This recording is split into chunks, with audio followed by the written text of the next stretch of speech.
listen again to what that verse said in Deuteronomy. But if your servant says to you, I don't want to leave you because he loves you and his family is well off with you. As ridiculous as that may sound to those who may not understand it, he's choosing a life of slavery. He loves his master and realizes he's better off as a slave. When we finally surrender all that we have and all that we are, we discover that it's only by becoming a slave to Jesus that we truly have freedom. Amen. And I know that sounds hard to believe until you make the step and do it. But you're truly not free until you give your life completely over to God. And the reason we don't quite understand it sometimes is because we think that by denying ourselves that we're going to miss out. If I give my life completely over to God, I'm going to miss out on this preacher. I'm not going to be able to do this. I'm not going to be able to go there. I'm not going to be able to do thus and so. Actually, the opposite is true. Let me go back to our rich young ruler to prove my point. When Jesus invited this young man to sell everything and follow him, what was his response? He went away sad. He went away sad. Let me read it, verse 27. And when the young man heard that saying, he went away sorrowful, for he had great possessions. He went away sad because he was rich.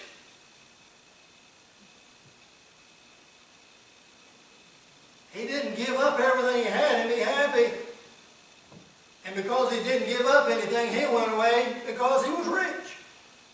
He should have gone away sad because he made the wrong choices, because he took the wrong fork in the road. But instead, he went away because he was rich, because he had great possessions. He thought that by denying himself of all of his stuff, that would make him sad. But the truth is, only when we deny ourselves is when we discover the joy that we have in following Christ.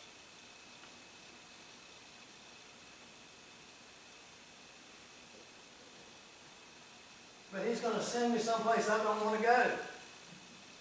He might. I'm not going to stand here and lie to you. He might. But I can promise you that if he does, he'll be there with you. Amen. Amen. The will of God will never carry you where the grace of God wants to stand. If he says go, he'll give you grace. If he says go here, he'll give you grace. And we had this conversation in Sunday school this morning. Yeah, you ever go to Africa? We balk at God when he tells us to go across the street to our neighbor. We don't have to argue when he tries to send us to Africa. And there's not many go to Africa. And we don't want to go across the road when he leads us. Or to our co-worker. Or to a family member. Jesus invites each one of us to deny ourselves. He invites each one of us to be a slave, Sister Deanie. But as your master, he will provide for you. If he owns a cattle on 1,000 hills, I think he can take care of your need. Amen. As your master, he will protect you. After all, he speaks and even the wind obeys his voice. As your master, he has the power to forgive sins. And you know, we may say this morning that I don't want to be a slave, but you know, in reality, if you've never given your heart life to Christ, you're already a slave. You're a slave to sin. True. You're a slave to sin. True. And if you're a slave to sin this morning, if that has left you broken and bruised, you find that your life is just in pieces, You know what? The master can take those pieces and he can make a beautiful work of art out of them. Amen. Can. If you're here this morning, you're worn out, and you're exhausted, you're tired, the master can take rest and take those who are weary and heavy burdened and give you rest. One more thing as we close. When you become a slave to the master, he makes you his son. He makes you his daughter. He makes you his friend. But my prayer this morning is that instead of fans, that our churches would be filled with slaves who are disguised. Slaves that are disguised as managers and postal workers and retirees and housewives and nurses and military personnel and daycare workers and students and the unemployed and the fishermen and the farmer and on and on and on. That he would make us slaves disguised as these people.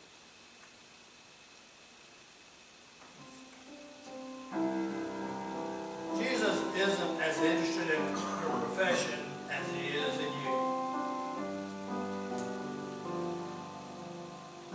For the most cases, you can continue on whatever your profession is after becoming a love slave, a bond slave to Christ. Or he may change.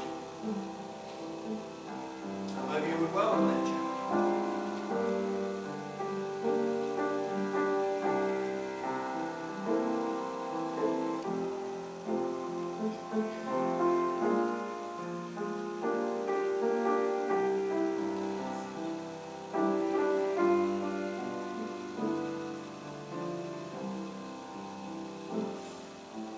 We serve one slave for many years of our lives. Slave of sin.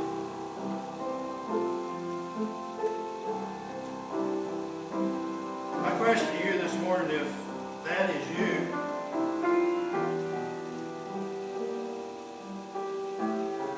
ask yourself if you're happy and if you're satisfied serving that slave master.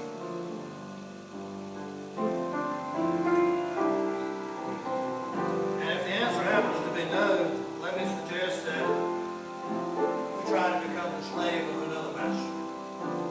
The one who's promised us eternal life. Hasn't told us and promised us that the road will never be bumpy along the way, but he said he would be there with us along the way.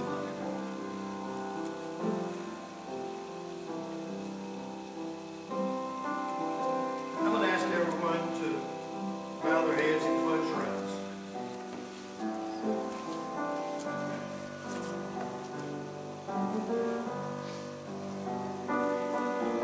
And I want you to ask yourself, first of all, if you're already a Christian, if you are a follower, or if you're a fan. Is there some area of your life that you haven't given over to God, that you haven't completely denied? You say, Lord, I'll follow you, but not this area of my life.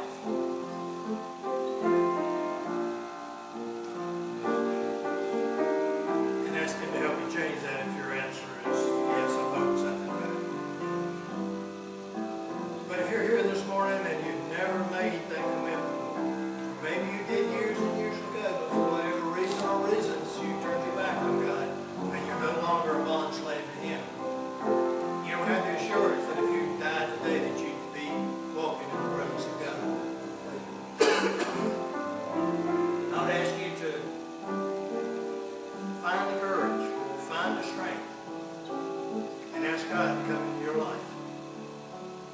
Lord, I don't have all the answers. I'm not perfect. I'm never going to be perfect. I can't figure it all out. But I'm going to trust you because you'll never leave me astray. And if that's you right now, and every head in here, I promise you, is bowed and every eyes. If you would just raise your hand up and stick it right back down. So, Lord, pray for me. I don't know that I'll make it to heaven today. Yes. Yes. Anyone else? Yes. Anyone else?